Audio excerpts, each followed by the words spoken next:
रुके भी, क्योंकि लोकसभा का चुनाव था और इन 20 महीनों में पश्चिम चंपारण से चल के पूर्वी चंपारण, शिवहर, सिवान, गोपालगंज, सिवान, छपरा, वैशाली, समस्तीपुर, मुजफ्फरपुर, सीतामढ़ी, दरभंगा, मधुबनी, खगड़िया, बेगूसराय, सहरसा होते हुए हम लोग अभी मधेपुरा पहुंचे हैं 2 दिन पहले। मधेपुरा में मैं अभी 15-20 दिन रहूंगा। प्रयास होगा कि हर प्रखंड में जहां तक हो सके, जितने गांव में, जितने पंचायत में जाने की जरूरत हो वहां जाएं। हर गांव में जाना संभव नहीं है, लेकिन इतने दिन मधेपुरा में जरूर रहेंगे ताकि यहाँ के हर प्रखंड, हर पंचायत की समझ बन जाए। क्योंकि जल स्वराज का एक उद्देश्य ये है, इस पदयात्रा के जरिए हर पंचायत की जमीनी हकीकत को समझकर पंचायत वाइज अगले 10 वर्ष के विकास की एक योजना बनाई जाए। उस योजना में उस पंचायत के अगले 10 साल में विकास के लिए क्या कुछ किया जाएगा ये तो बताया ही जाएगा, लेकिन साथ साथ हम लोग 3 बात निश्चित तौर पर बताएंगे कि आप यहाँ का हर पंचायत, हर एक पंचायत में बच्चों के पढ़ने की सुविधा कैसे होगी, 800 से 1200 नए रोजगार के अवसर कैसे पैदा किए जाएंगे और वहाँ की कृषि को लाभदायक खेती कैसे बनाया जाएगा। ये 3 बात बिहार के 8,500 पंचायतों में हर पंचायत के लिए बनाई जा रही है। इसीलिए इतना समय लगता है। आप देख रहे हैं कि 20 महीने में कुल 17-18 जिले ही हम लोग चल पाए। करीब 60% बिहार हुआ। हालांकि जिलों की संख्या के हिसाब से आपको आधा दिखेगा, लेकिन कुछ जिले बड़े हैं, कुछ छोटे हैं, तो करीब 60% बिहार हम लोग चल पाए हैं। अभी आगे ये यात्रा 1 साल चले, 1.5 साल चले, अभी चलती रहेगी, इसको रुकना नहीं है। जो एक बार संकल्प लेकर काम शुरू किया है वो काम करते रहेगा। जन स्वराज इस अभियान में एक लक्ष्य ये भी है कि बिहार में विकल्प के अभाव में लोगों को, गलत नेताओं को, गलत दलों को जानते बुझते वोट देना पड़ता है। उससे बचाने के लिए एक नया दल और विकल्प बने, जो दल किसी व्यक्ति प्रशांत किशोर का, किसी जाति विशेष का, किसी एक परिवार का न होकर उन सारे लोगों का हो जो बिहार में एक नया दल, एक नया विकल्प बनाना चाहते हैं। तो जब मैं मधेपुरा में हूँ, जब मैं सहरसा में था, जब मैं पीछे के जिलों में था, तो एक लक्ष्य ये है कि वहाँ से वो उन सारे लोगों को इकट्ठा किया जाए जो लोग एक नया दल, एक नया विकल्प बनाना चाहते हैं। वो लोग राजनीतिक दलों से जुड़े हुए लोग हो सकते हैं, वो गैर राजनीतिक लोग हो सकते हैं जो बिहार के इस नए प्रयास में अपना कंधा लगाना चाहते हैं। जो भी आएगा वो सब मिलकर ही दल बनाएंगे। और जो घोषणा की गई है 2 अक्टूबर को, जब हम लोग करीब 70% बिहार कर लेंगे, तब तक सारे लोगों को इकट्ठा करके 2 अक्टूबर को नया दल बनेगा। जब ये दल बनेगा तो एक जो हम लोगों ने घोषणा शुरुआती दिनों में करी थी, जब ये दल बनेगा तो इसके नेता प्रशांत किशोर नहीं होंगे। तो दल का नेता कौन होगा? दल का नेता 2 अक्टूबर को जो लोग साथ में आकर दल को बनाएंगे, वो लोग मिलकर इस दल के नेता का, नेतृत्व का चुनाव करेंगे और उसको सार्वजनिक किया जाएगा, ताकि आपको पता चलेगा कि इस 2-2.5 साल के प्रयास से किन लोगों को बिहार से इस दल, इस विकल्प को बनाने के लिए जोड़ा गया है और कौन लोग हैं जो इस दल को आगे बनाएंगे और चलाएंगे। मेरी भूमिका जो अभी है, 2 अक्टूबर के बाद भी मेरी भूमिका वही रहेगी। मैं अपनी पदयात्रा जैसे अभी कर रहा हूँ, वो आगे गांव-गांव बिहार में घूमने, जानने, समझने का प्रयास वही करता रहूँगा। गांव-गांव में जाकर लोगों को बताना, समझाना कि उनको कैसे वोट देना चाहिए, क्या करने से उनकी गरीबी खत्म होगी, ये बात बताने की प्रक्रिया 2 अक्टूबर के बाद भी जारी रहेगी। अब मैं संक्षेप में अभी मेरे जो 20 महीने के अनुभव रहे वो आपको बताऊं। बिहार में इन सारे जिलों में 60% बिहार घूमने के बाद जो मुझे सबसे बड़ी समस्या लोगों ने बताई, जो आंखों से हमने देखी, कानों से सुना, उसमें पलायन और बेरोजगारी ये बिहार का सबसे बड़ा मुद्दा है। कई लोगों को लगता है कि पलायन जो है वो गरीबों की समस्या है। पलायन की जब हम बात करते हैं आपको लगता है कि पलायन का मतलब है लोगों का यहाँ से मजदूरी करने जाना। पलायन का ये समुचित चित्रण नहीं है। बिहार में पलायन से सिर्फ गरीब प्रभावित नहीं है। बिहार में सिर्फ लोगों का बिहार से पलायन नहीं हो रहा। बिहार में पलायन के 3 पहलू। यहाँ पर जो गरीब है वो तो मजदूरी करने जा रहा है, लेकिन जो मध्यम वर्गीय परिवार हैं, जो समृद्ध परिवार हैं, उनके बच्चे भी पलायन कर रहे हैं। पलायन से अछूते वो भी नहीं है। फर्क बस इतना है कि गरीब घर के बच्चे जो हैं वो मजदूरी के लिए बाहर जा रहे हैं और जो मध्यम वर्गीय परिवार के बच्चे हैं वो पढ़ाई नौकरी के लिए बाहर जा रहे हैं। श्रम का पलायन इसलिए है क्योंकि यहाँ से बड़े पैमाने पर बुद्धि और पूंजी का पलायन। इस बात को आप समझिए, यहाँ पर जितने लोग मजदूरी करने जा रहे हैं उतने ही लोग पढ़ाई और नौकरी करने भी जा रहे हैं, और इन दोनों के पीछे जो कारण है वो है पूंजी का पलायन। पिछले 30 वर्षों में, ये आंकड़ा दे रहा हूँ याद रखिए, पिछले 30 वर्षों में 1990 से लेकर पिछले वित्तीय वर्ष तक करीब 26 लाख करोड़ रुपया, याद रखिए 26 लाख करोड़ रुपया बिहार के लोगों का पैसा, ये बाहर का पैसा नहीं है, जो बिहार की गरीब जनता का पैसा है, ये बिहार के बैंकों ने यहाँ से दूसरे राज्यों में ट्रांसफ़र कर दिया। 26 लाख करोड़ रुपया बिहार के लोगों का पैसा बिहार के बैंकों ने अपने माध्यम से उन राज्यों में भेज दिया जहाँ फैक्ट्री लग रही है, जहाँ रोजगार हो रहा है, जहाँ तरक्की हो रही है। और ये रिजर्व बैंक ऑफ इंडिया का आंकड़ा है। तो मेरा और जनसुराज का ऐसा मानना है कि जो श्रम का पलायन अगर रोकना है तो उसके लिए सबसे पहले पूंजी और बुद्धि का पलायन रोकना होगा, क्योंकि जब तक यहाँ पूंजी का निवेश नहीं होगा, जो बौद्धिक तौर पर पढ़े लिखे समझदार लोग नहीं होंगे, तब तक यहाँ उद्योग धंधे नहीं लग सकते हैं, रोजगार के अवसर नहीं पैदा होंगे। और जब वो रोजगार का अवसर होगा नहीं तो गरीब लोगों को मजबूरी में पलायन करते ही रहना पड़ेगा। तो जनसुराज की जो सोच है, जो हम लोग बता रहे हैं कि 1 साल में पलायन को रिवर्स किया जा सकता है, 1 साल में यहाँ से बाहर गए लोगों को वापस किया जा सकता है, उसके पीछे सिर्फ यही अध्ययन है कि यहाँ से अगर पूंजी का पलायन रोक दिया जाए, यहाँ से अगर बुद्धि का पलायन रोक दिया जाए, तो बहुत बड़े पैमाने पर श्रम के पलायन को भी रोका जा सकता है। पलायन का एक जो सामाजिक पहलू है वो है इनका परिवार पर, आपकी हमारी जीवन शैली पर असर। आप जब बिहार के गांव में जाते हैं तो आपको बच्चों से मुलाकात होगी, आपकी मुलाकात महिलाओं से होगी, आपकी मुलाकात बुजुर्गों से होगी। ज़्यादातर गांव में नवयुवक रह ही नहीं रहे हैं या उनसे आपकी मुलाकात नहीं होगी। जो प्रखंड या पंचायत बाढ़ प्रभावित है वहाँ 60 से 70% युवा गांव से बाहर ही रहते हैं। जहाँ बाढ़ नहीं भी आता है वहाँ पर भी 40-50% युवा बाहर रह रहे हैं।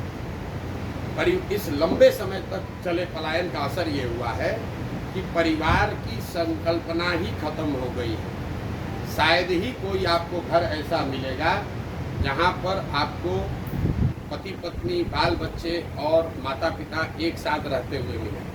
लोगों ने एक तरीके से उनके मानस पटल पे ये चिन्हित हो गया है कि नौकरी करने का मतलब है कि लड़का बाहर जाएगा, और जब तक उसकी शक्ति है, ताकत है, जवानी है, तब तक वो बाहर नौकरी करेगा। जब वो बूढ़ा होगा तो वापस आएगा, और जो घर में नया लड़का होगा वो वापस बाहर जाएगा। इससे परिवारों की संकल्पना खत्म हो गई है। होली दशहरा लोग साथ में मनाने की जो भावना कभी रही होगी, जो परिपाटी थी, वो धीरे धीरे खत्म हो गया है। छठ और परिवारों में होने वाले शादियों को छोड़ दें तो परिवार शायद ही कभी इकट्ठा होता है। बेरोजगारी और पलायन के बाद जो बेरोजगारी का मामला है उसमें खाली आपको आंकड़ा दे देता हूँ। एक नई बात लोगों को बताने की कोशिश की जा रही है कि सरकारी नौकरी दिया जाएगा, उसके लिए मारामारी की जा रही है कि हमने 2 लाख दे दिया कि 4 लाख दे दिया। किसने कितना दिया कितना नहीं दिया उस पर मैं बाद में आता हूँ। पहली बात कि पिछले महागठबंधन की सरकार ने जो नौकरी का दावा किया है ये सरासर गलत डाटा है, आंकड़ा है, लोगों को बेवकूफ़ बनाया जा रहा है। जिन 2 लाख शिक्षकों की नियुक्ति के बारे में सरकार दावा कर रही है कि हमने बहुत लोगों को नौकरी दे दी, उसमें करीब करीब 30% वो लोग हैं जो पहले से नौकरी कर रहे थे, वो नियोजित शिक्षक के तौर पर काम कर रहे थे, अब उनका सर्विस कंडीशन बदलकर अब वो राज्य कर्मी के तौर पर काम कर रहे हैं। ये नए लोगों को नौकरी नहीं मिली है, इस बात को आप स्पष्ट कर लीजिए। बाकी जो लोग बच गए 1.5 लाख के आसपास, क्योंकि सरकार ने एग्जैक्ट आंकड़ा जारी नहीं किया, जो बाकी लोग बच गए हैं उसमें आधे से ज्यादा लोग करीब करीब 14-15 अन्य राज्यों के लोग हैं जिनको आकर ये नौकरी मिली। तो मेरा अपना अनुमान है कि बिहार में 40-50 हजार से ज्यादा लोगों को नई नौकरी नहीं मिली है। और मैं पिछले कई महीनों से ये बात कर रहा हूँ, ये मांग कर रहा हूँ कि सरकार को ये आंकड़ा जारी करना चाहिए कि आखिर बिहार में कितने नए लोगों को नौकरी दी गई। सर्विस कंडीशन को चेंज करने को हम नई नौकरी नहीं मान सकते। दूसरे राज्य के लोग आकर नौकरी कर रहे हैं, उससे बिहार के लोगों का कोई फायदा नहीं हुआ। लेकिन जो बड़ी बात है, क्या सरकारी नौकरी से बिहार का भला हो सकता है? क्योंकि नौकरी चाहे 50,000 मिला हो या 2 लाख, 30-32 वर्ष से जो लोग यहाँ राज कर रहे हैं, लालू जी, नीतीश जी, दोनों आपस में झगड़ रहे हैं कि ये नौकरी किसने दिया। हम कह रहे हैं कि आप दोनों का दावा मान लीजिए, उन्हीं को क्रेडिट दे दीजिए।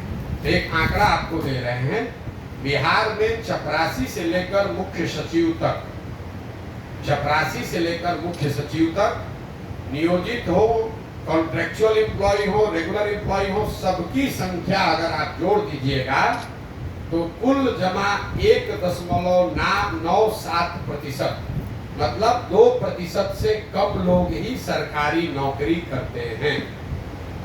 तो जो लोग ये दावा कर रहे हैं कि सरकारी नौकरी से आपका जीवन बदल जाएगा, वो बिल्कुल आपको भरमा रहे हैं, आपको गलत सपना दिखा रहे हैं। पिछले 75 साल में 1.97% लोगों को सरकारी नौकरी मिली है। उसमें 40-45 वर्ष कांग्रेस का राज शामिल है, उसमें नीतीश और भाजपा का डबल इंजन का सरकार शामिल है, उसमें लालू राबड़ी जी का 15 साल सामाजिक न्याय का सरकार शामिल है। सबके प्रयास के बाद भी सिर्फ 2% लोगों को ही नौकरी मिली है। तो ये जो भ्रम फैलाया जा रहा है कि सबको नौकरी मिल जाएगी, ये सिर्फ समाज को लॉलीपॉप दिखाकर वोट लेने की राजनीति है। पूरे दुनिया में ऐसा कहीं कोई प्रमाण नहीं है कि 13 करोड़ आबादी वाले समाज में, राज्य में सरकारी नौकरी के जरिए बेरोजगारी दूर किया जा सकता है। दुनिया में इस बात का जरूर प्रमाण है कि अगर लोगों को अच्छी शिक्षा दे दी जाए, उनको स्किल दे दिया जाए और उनको काम करने की सुविधा और पूंजी दे दी जाए, उससे उनको रोजी रोजगार मिल सकता है, उससे उनकी गरीबी दूर हो सकती है। तो जन स्वराज का इस पर जो सोच है कि जब ये व्यवस्था बने तो पहला काम 15 साल से कम उम्र के बच्चों के लिए विश्व स्तरीय पढ़ाई की व्यवस्था की जाए, ताकि वो बच्चा आगे चलकर समाज पर, राज्य पर बोझ न बने। इसी समाज में जो लोग पढ़ लिख गए हैं, नौकरी कर रहे हैं, अपने पैर पर खड़े हो गए हैं, उनको सरकार से 4 किलो अनाज नहीं चाहिए, उनको इंदिरा आवास योजना के लिए लड़ाई नहीं करना है, उनको 400 रुपया का पेंशन नहीं चाहिए। तो पूरे दुनिया भर के जो विद्वान लोग हैं, जिनसे जो लोग जन स्वराज की मदद कर रहे हैं, सुझाव दे रहे हैं, वो बता रहे हैं कि बिहार की व्यवस्था अगर बदलनी है तो सबसे पहला काम करना है कि 15 साल से कम उम्र के बच्चों को पढ़ाई की अच्छी व्यवस्था की जाए, ताकि वो समाज पर, समाज के संसाधनों पर बोझ न बने। दूसरा, 15 साल से 55 साल की उम्र के का जो वर्ग है, जिसको अब फिर से पढ़ाया नहीं जा सकता है, लेकिन इनको स्वरोजगार के लिए तैयार किया जा सकता है, उनके लिए पूंजी को उपलब्ध कराया जाए। अगर आपकी उम्र 35 है, 40 है, तो आपको सरकारी नौकरी नहीं मिल सकती। अगर नौकरी आ जाए तब भी नहीं मिल सकती है। इनका दशा कैसे सुधरेगा? जो सबसे बड़ा वर्ग है, 15 से 55 की उम्र के लोगों को पूंजी की उपलब्धता कराई जाए, ताकि घर घर रोजी रोजगार खुल सके। और 55-60 से ज्यादा उम्र के जो लोग हैं, समाज की जिम्मेवारी है कि उनकी जीवन स्तर को बेहतर करने के लिए कम से कम उनको 2000 रुपया पेंशन की व्यवस्था की जाए, ताकि वो लोग जो अब शारीरिक तौर पर मजदूरी करने की स्थिति में भी नहीं है, पढ़ाई तो स्वाभाविक तौर पर वो नहीं कर सकते हैं, रोजी रोजगार नया कुछ कर नहीं सकते हैं, उनका जीवन यापन एक इज्जतदार नागरिक शहरी के तौर पर बीते, इसके लिए उनको 2000 रुपये महीने की व्यवस्था की जाए। और ये तीनों काम बिल्कुल किया जा सकता है। कोई कहेगा भैया शिक्षा कैसे सुधरेगा, तो शिक्षा को लेकर बिहार सरकार केंद्र सरकार दोनों के पैसे को जोड़ दीजिए तो करीब करीब 50,000 करोड़ रुपया हर साल बिहार में खर्च हो रहा है बच्चों के पढ़ाई के लिए। 50,000 करोड़ रुपया, और 50 बच्चे भी अच्छी शिक्षा नहीं पा रहे हैं। जो धनसुराज की सोच है, विजन है कि अगर इसमें से 1/3 पैसा 15,000 करोड़ रुपया भी हर साल नई शिक्षा व्यवस्था बनाने पर खर्च किया जाए तो हम लोगों का अनुमान है कि हर प्रखंड में, नेतरहाट का आपने नाम सुना होगा, नेतरहाट के स्तर के विद्यालय अगर हर प्रखंड में एक विद्यालय खोलना हो तो करीब करीब 15 से 20,000 करोड़ रुपया उसका सालाना खर्च आएगा। धनसुराज की ये सोच है कि जो अभी शिक्षा पर खर्च हो रहा है उसका 1/3 पैसा हर प्रखंड में एक ऐसा विश्व स्तरीय विद्यालय बनाने पर खर्च किया जाए। और अगर हर साल हम लोग एक विद्यालय अच्छा वैसा बनाएंगे तो अगले 5 साल में हर प्रखंड में 5 ऐसे विद्यालय बन जाएंगे जिसका स्तर नेतरहाट का होगा। मॉडल ये है कि हर गांव में स्कूल बनाने के बजाय, हर बच्चे तक अच्छी शिक्षा पहुंचाने के बजाय हर बच्चे को अच्छे शिक्षण संस्थान में पहुंचाया जाए। ये दुनिया में जितने बड़े देश हैं जहां पर भी शिक्षा में आमूलचूल परिवर्तन लाया गया है, आप फिनलैंड चलिए, स्कैंडिनेवियन कंट्री में डेनमार्क चलिए, स्वीडन चलिए, दूसरे जो देश हैं न्यूजीलैंड चलिए, जहां पर शिक्षा में आमूलचूल परिवर्तन लाया गया है, उन देशों में सरकारों ने हर गांव में विद्यालय नहीं बनाया, उन्होंने अच्छे विद्यालय बनाए और लोगों को मोबिलिटी दे दी, बस की सुविधा दे दी, स्कूल बस की सुविधा दे दी, ताकि लोग अपने बच्चों को अच्छे शिक्षण संस्थाओं में भेज सकें। आप शहरों में भी देखते हैं, मधेपुरा में देख लीजिए, पटना में देख लीजिए, दिल्ली में देख लीजिए, आपके घर के बगल में जरूरी नहीं है कि अच्छा स्कूल है, लेकिन आप अपने बच्चे को स्कूल बस से भेजते हैं, आधे घंटा में बच्चा आपके अच्छे स्कूल में पहुंच जाता है।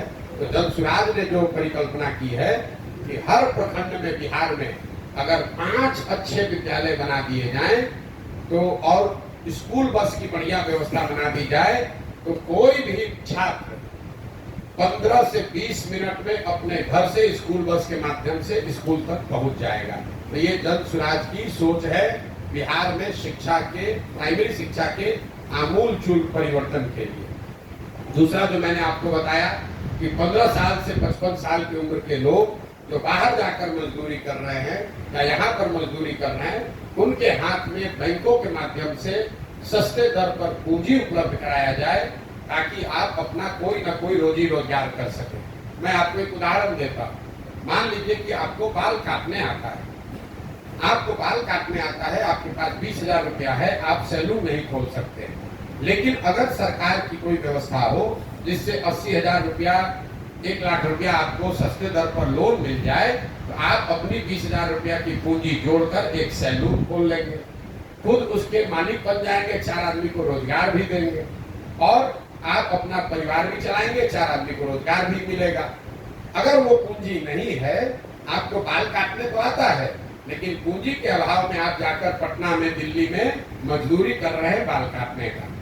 तो ये जो सोच है कि जो लोग उम्र के उस पड़ाव से निकल गए जो इनको शिक्षा दी जा सकती है, उनके हाथ में पूंजी दिया जाए ताकि उनके पास जो कौशल है, जो स्किल है, उसके जरिए वो अपने और अपने परिवार के लिए रोजी रोजगार की व्यवस्था कर सके। तीसरा जो मैंने आपको बताया कि क्या 60 साल से सब उम्र के ज्यादा उम्र के सभी लोगों को 2,000 रुपया दिया जा सकता है। तो मेरा जो हम लोगों ने जो आकलन किया है, बिहार में 60 साल से ज्यादा उम्र के जितने महिला पुरुष हैं, अगर आप उनको 2,000 रुपया महीना देना चाहते हैं तो साल में कुल 12 से 15,000 करोड़ रुपए का खर्च आएगा। और बिहार सरकार का पिछले साल का बजट है 2,46,000 करोड़। तो मुझे ऐसा लगता है, और जो जिन लोगों को हम लोग सलाह ले रहे हैं जिन लोगों से, वो बता रहे हैं कि ये बिल्कुल संभव है। 2.5 लाख करोड़ के बजट से 12,000 करोड़ रुपया बिहार के सबसे वल्नरेबल सेक्शन के लिए निकाला जा सकता है। तो ये जन स्वराज के 3 जो बड़े संकल्प हैं कि जब ये व्यवस्था बने तो 15 साल से कम उम्र के बच्चों के लिए अगले 5 वर्ष में अच्छी शिक्षा की व्यवस्था की जाए, 15 से 55 साल के लोगों के लिए पूंजी की व्यवस्था की जाए और 55-60 से ज्यादा उम्र के लोगों के लिए 2000 रुपया महीना की व्यवस्था की जाए। रोजगार और पलायन के बाद जो सबसे बड़ी समस्या दिखी वो है शिक्षा की समस्या। कोई ऐसा वर्ग नहीं है जो यहाँ पर ये ध्वस्त हुई शिक्षा व्यवस्था की बात की चर्चा नहीं कर रहा है। आप अगड़े हैं, पिछड़े हैं, गरीब हैं, अनपढ़ हैं, पढ़े लिखे हैं, युवा हैं, बुजुर्ग हैं, हर आदमी कह रहा है भैया स्कूल व्यवस्था खत्म हो गई है, पढ़ाई की व्यवस्था खत्म हो गई। हम लोग बिहार से के सरकारी स्कूल से मैं खुद पढ़ा हुआ। बिहार में सरकारी शिक्षा कभी बहुत अच्छी नहीं थी, लेकिन हर प्रखंड में, डिस्ट्रिक्ट में 2-4 विद्यालय ऐसे जरूर थे जहां पढ़कर आप अपना जीवन सुधार सकते थे। ये नीतीश कुमार के राज में जो समान शिक्षा नीति लागू करने के चक्कर में इन्होंने पूरी शिक्षा व्यवस्था को ध्वस्त कर दिया है।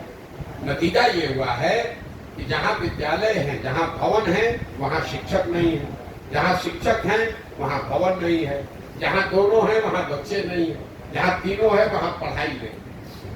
कई लोग समाज में चर्चा के दौरान बताते हैं कि बिहार में शिक्षा व्यवस्था इसलिए ध्वस्त हो गई है कि यहाँ पर खिचड़ी बट रहा है स्कूल से। मैं इस बात को सिरे से खारिज करता हूँ। अगर खिचड़ी बटने से शिक्षा व्यवस्था खराब होती तो 7वीं क्लास के बाद से जितने विद्यालय हैं 7वीं क्लास के ऊपर के कक्षा में खिचड़ी नहीं बटती है, वहां पर पढ़ाई क्यों नहीं हो रही?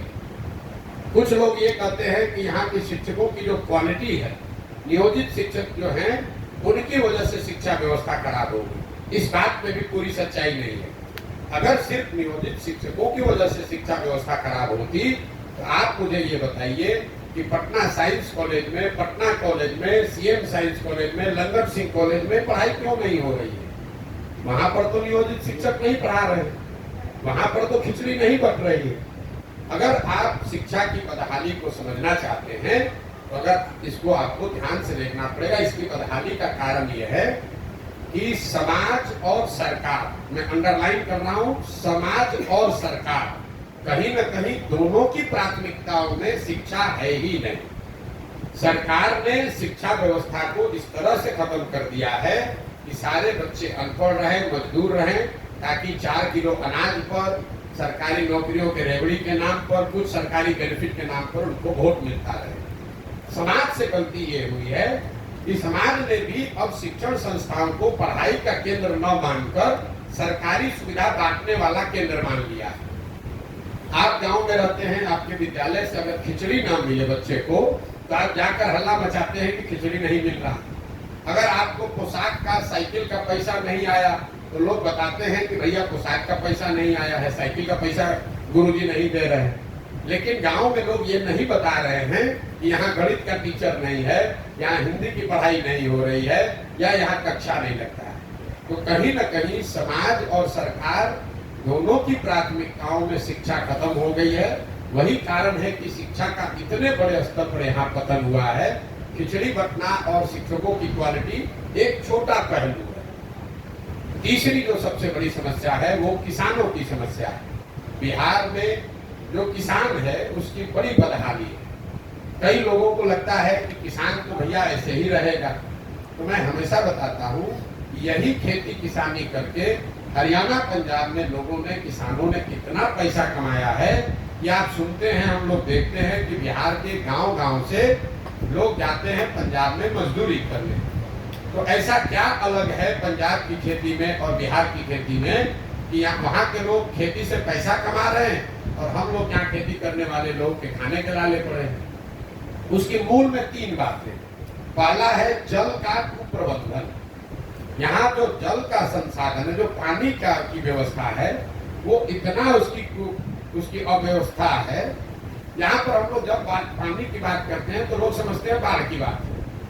मैं आपको बता रहा हूँ बाढ़ एकमात्र कारण नहीं है जल कुप्रबंधन के लिए। बाढ़ से बिहार में करीब करीब 40 से 50% कृषि योग्य जमीन प्रभावित होती है। बाकी बचे जो 50% जमीन है उसमें करीब करीब आधी जमीन, मतलब पूरे बिहार के एग्रीकल्चर की करीब 1/3 जमीन जल जमाव से प्रभावित है। ये आप बात को समझिए। बाढ़ की चर्चा खूब होती है, जहाँ पानी लग जाता है उसका आप कहीं चर्चा नहीं करते। जो और नदियों के कटाव का जो मामला, नदी पर परिणाम ये हुआ है कि उत्तर बिहार में जो नेपाल से लगते हुए जिला है, दोनों चंपारण है, शिवहर है, सीतामढ़ी है, मधुबनी है, सुपौल है, ये जो तराई वाले जिला है, यहाँ पर बाढ़ है और नदियों के रास्ते बदलने से जो कटाव का मामला है, उससे सैकड़ों एकड़ जमीन लोगों की बर्बाद हो गई है।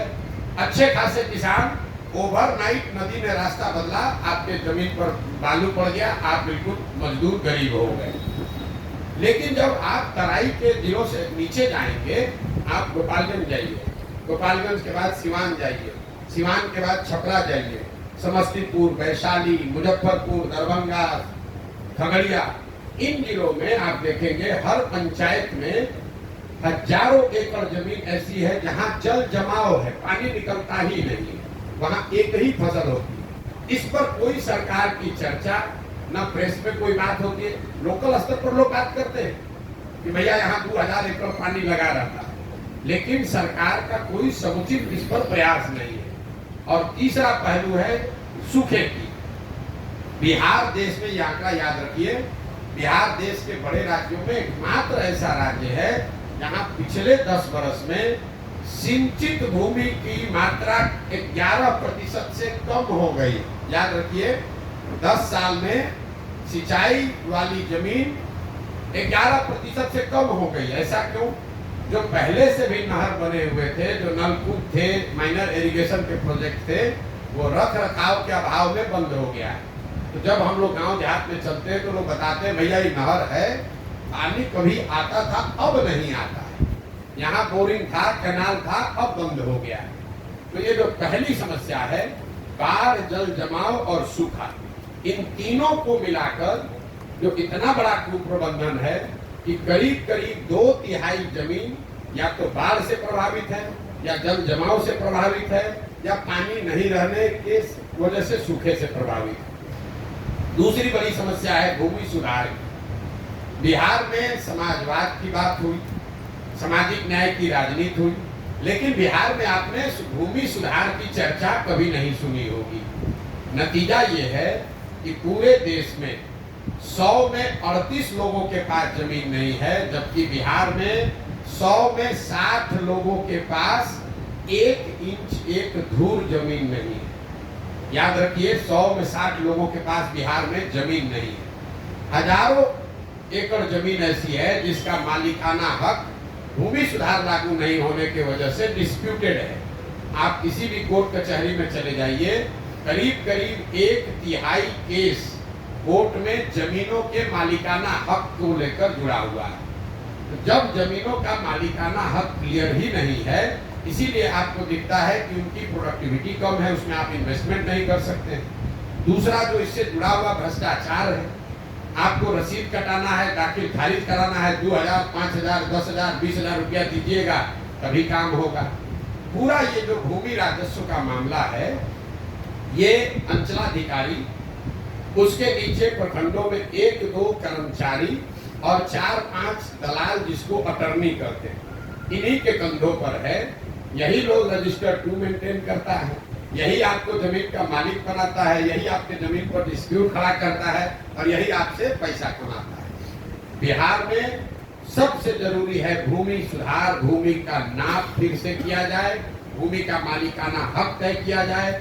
मुझे लाखों लोगों की जानकारी है, हजारों लोग मिले यात्रा के दौरान, जिनको अलग अलग सरकारों ने अलग अलग कालखंड में भूमि का पट्टा दे दिया कि भैया ये तुम्हारा जमीन है, 2 डिसमिल है, 3 डिसमिल है।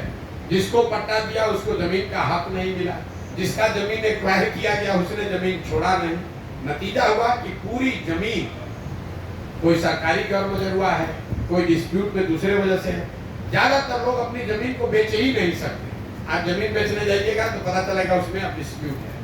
और इन दोनों के बाद, जल कुप्रबंधन और भूमि सुधार के बाद, तीसरा यहाँ जो रूरल इकोनॉमी, किसानों की बदहाली है, उसकी वजह है किसानों के फसलों का उचित दाम का न मिलना। मैं 2 साल से पैदल चल रहा हूँ, मुझे कोई भी परिवार, कोई भी किसान ऐसा नहीं मिला जो यहाँ धान को उचित एमएसपी पर बेचा हो। यहाँ पैक्स की व्यवस्था, कोऑपरेटिव की व्यवस्था, मंडी की व्यवस्था पूरी तरीके से खत्म है। एक आंकड़ा फिर आपको दूंगा, याद रखिए। हम लोग कहते हैं पंजाब में किसान बड़ा धनी है। पिछले 10 वर्ष में पंजाब में 70% धान और करीब करीब 75% गेहूं सरकारी समर्थन मूल्य पर खरीदा गया है। बिहार में पिछले 10 वर्ष में 13% धान, सिर्फ 13% धान और 1% धान गेहूं ही सरकारी मूल्य पर खरीदा गया है। तो 2100-2200 रुपया वाला धान लोग 1400-1500 में बेच रहे हैं। और एक आर्थिक सर्वेक्षण बताता है कि बिहार में किसानों के फसलों के उचित दाम नहीं मिलने की वजह से हर साल यहाँ के किसानों को करीब करीब 15 से 20 हजार करोड़ रुपए का नुकसान हो रहा है। 15 से 20 हजार करोड़ रुपए का नुकसान हर साल इसलिए हो रहा है कि सारी तकलीफ, बाढ़, सूखे, जल जमाव के बाद जो फसल आप उपजा रहे हैं उसका आपको दाम नहीं मिल रहा है। तो ये जो 3 बड़ी समस्या मैंने आपको बताई, बेरोजगारी, पलायन, दूसरा ध्वस्त हुई शिक्षा व्यवस्था और तीसरा है किसानों की समस्या। इसके अलावा जो 3 सबसे ज्यादा सुने जाने वाला शब्द है वो है सरकारी विभागों में फैला हुआ भ्रष्टाचार, अफसरों की मनमानी और तीसरा हर व्यवस्था, हर सरकारी योजना में काटे जाने वाला कट, जिसको यहाँ पर दलाली का जो नया नाम है कट जो लगता है, 10%, 12%, 20% का जो कट है।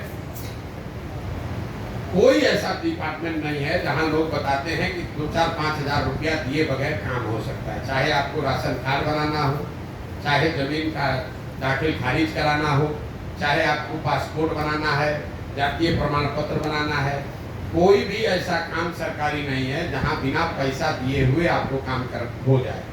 ये सिर्फ सामान्य लोगों के लिए नहीं है। जो चुना हुआ जनप्रतिनिधि है वो भी बता रहा है कि बिना पैसे के हम मुखिया हैं लेकिन कोई काम हो नहीं सकता है।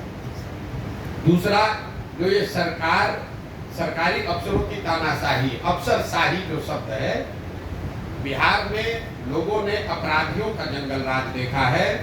अब जो बिहार में व्यवस्था है इसको लोग सही बता रहे हैं कि ये अधिकारियों का जंगल राज है।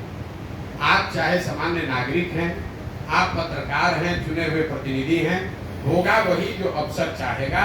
इसीलिए लोग बता रहे हैं कि लालू जी का राज अपराधियों का जंगल राज था, नीतीश का राज अधिकारियों का जंगल राज है। और तीसरी जो बात है वो है कट की, कि सरकारी योजना चाहे केंद्र की हो या राज्य की, कोई ऐसी योजना नहीं है जिसमें व्यवस्थित तरीके से 10 से 40% तक कमीशन नहीं लिया जा रहा है। अगर 5 किलो अनाज बांटने वाली योजना है उसमें 30 से 35 रुपया प्रति क्विंटल लोग अपना हिस्सा ले रहे हैं।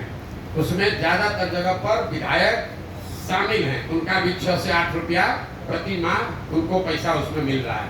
अंदाजा लगाइए, हर प्रखंड में 20 से 25 हजार अनाज आ रहा है, 20 से 25 हजार क्विंटल अनाज आ रहा है।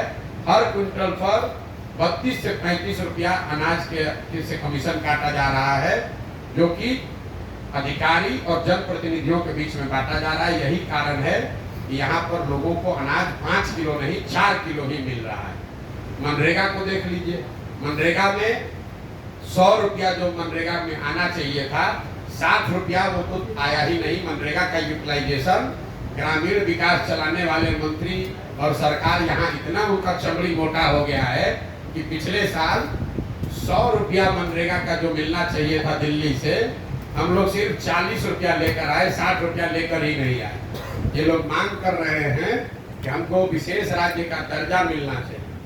आपकी जानकारी के लिए बता दूं कि पिछले साल 51,000 करोड़ रुपया अनस्पेंड बिहार सरकार ने, 51,000 करोड़ रुपया अनस्पेंड, जो खर्च सरकार नहीं कर पाई वो बिहार सरकार ने सरेंडर किया। ये लोग क्या बात करेंगे? तो चाहे अनाज की योजना हो कि मनरेगा की योजना हो, प्रधानमंत्री गरीब कल्याण योजना, आवास योजना हो, शौचालय की योजना हो, कोई ऐसी योजना नहीं है जिसमें व्यवस्थित तरीके से कट नहीं काटा जा रहा है। इसके अलावा जो लोग यहाँ बता रहे हैं, जो मैंने आपको पहले भी बताया, जो मैं देख पा रहा हूँ, आधी से ज्यादा जनता, चाहे आप राजद के समर्थक हैं, बीजेपी के वोटर हैं, नीतीश के समर्थक हैं, ये मान रहे हैं कि बिहार में बदलाव चाहिए, एक नई व्यवस्था चाहिए और लोग उसके लिए तैयार हैं और किसी भी तरीके से वापस से लालू नीतीश का राज नहीं देखना चाहते हैं। इसका मतलब ये नहीं है कि लोग जनसुराज को चाहते हैं, ये कोई जरूरी नहीं है, लेकिन लोग बदलाव चाहते हैं, ये बिल्कुल स्पष्ट है। ये मेरा अभी तक का अनुभव रहा है। अब आपके जो सवाल है वो आप सवाल कर सकते हैं। भैया ये थोड़ा रख दीजिए ना। प्रशांत जी, आगे की तस्वीर आपके साथ है। गांधी जी की जो पद्धति थी, मेथड ऑफ मास मोबिलाइजेशन, पूरे बिहार के अंदर आप पद यात्रा कर रहे हैं, तो डाइवर्सिटी का